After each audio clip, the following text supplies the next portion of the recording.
President-elect Donald Trump will be sworn in as president in just about 5 weeks. And according to a new CBS poll, 59% of those surveyed think that Mr. Trump's business relationships will create a conflict of interest upon being sworn in. 34% of registered voters, in fact, believe, meanwhile, that Mr. Trump will be a good president, as you see here, though 36% seem to directly disagree with those 34%. To break down these numbers and perhaps divine what they tell us, our elections director, Anthony Salvanto, good enough to join us. And so we see those numbers. Let's start with the ideas about the conflicts of interest. 70% of those polled, in fact, believe that if he hands the company over to his adult sons, there will still be conflicts of interest. And so I guess my question is, as we've seen post-election, does it matter? Well, look, this will be a results-oriented determination on the part of the American people. Remember, people who voted for Donald Trump voted for change, and they voted for a businessman who they believed could not only change things, but bring them back jobs. And I suspect the thing to watch in the polls as we go forward is if people feel like they're getting jobs, everything works. And if they don't feel like they're getting jobs, nothing does. Everything else is sort of tangential. 34% think he's going to do a good job. That within 4 or 5 points, that was sort of his base. That's been his support there. It was believed throughout for 18 months now. But that is well below the numbers we saw as his predecessors on both sides of the aisle were taking office. What to make of that number? Well, I think first you want to put that in context.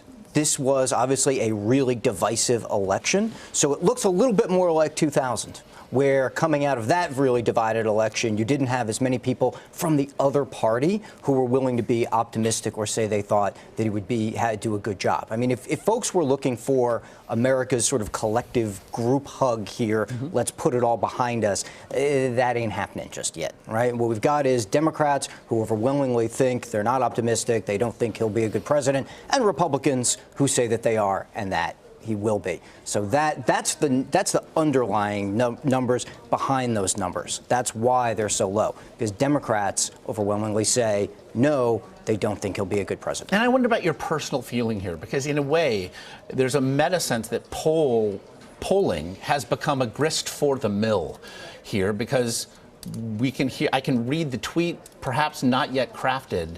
That's, the poll said I was going to lose.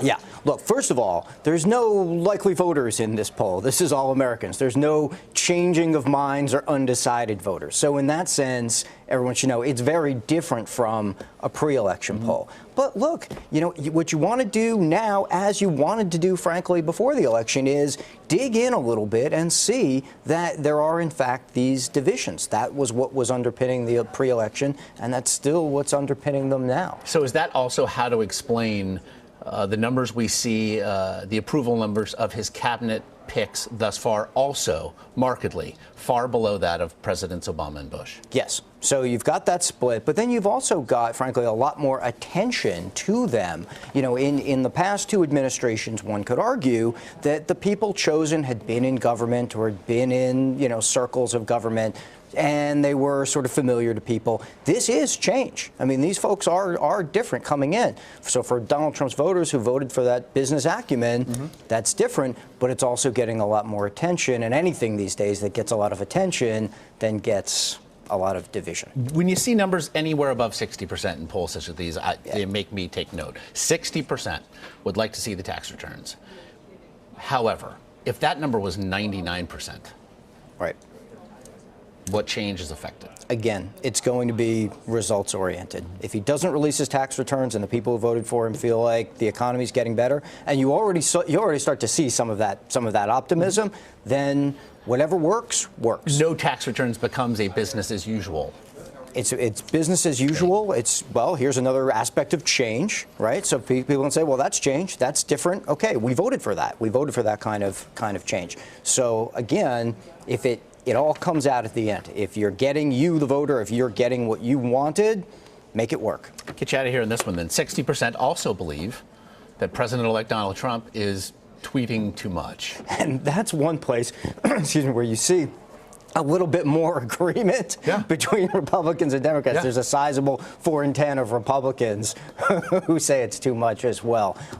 Look, he says it's a new form of communication. Obviously, it was effective for him in the campaign. Ari Fleischer pointed out. Ari Fleischer said, I wonder if people ever asked FDR if he was going to continue to use the radio. But now the philosophical split here is the idea of the technology existing and being effective, and whether or not a president-elect should be doing it. Well, let's again put it in this context of what works, right? Now, everything a president says affects policy, can move markets, can affect diplomacy, We've seen it already happen. We've seen it with Boeing. We've seen it with Lockheed Martin. Exactly. So now when folks see, okay, here's a tweet and it's doing something, now they'll judge it.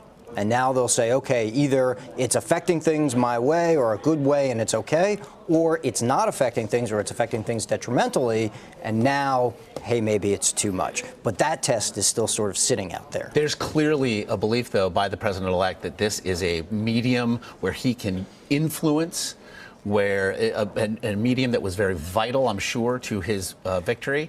Interestingly, though, apparently not a company important enough to have its CEO sitting at a technology summit held yesterday at Trump Tower. Lots to parse. I wonder how people feel about that. Anthony Salvanto, we do appreciate it. Thanks, buddy.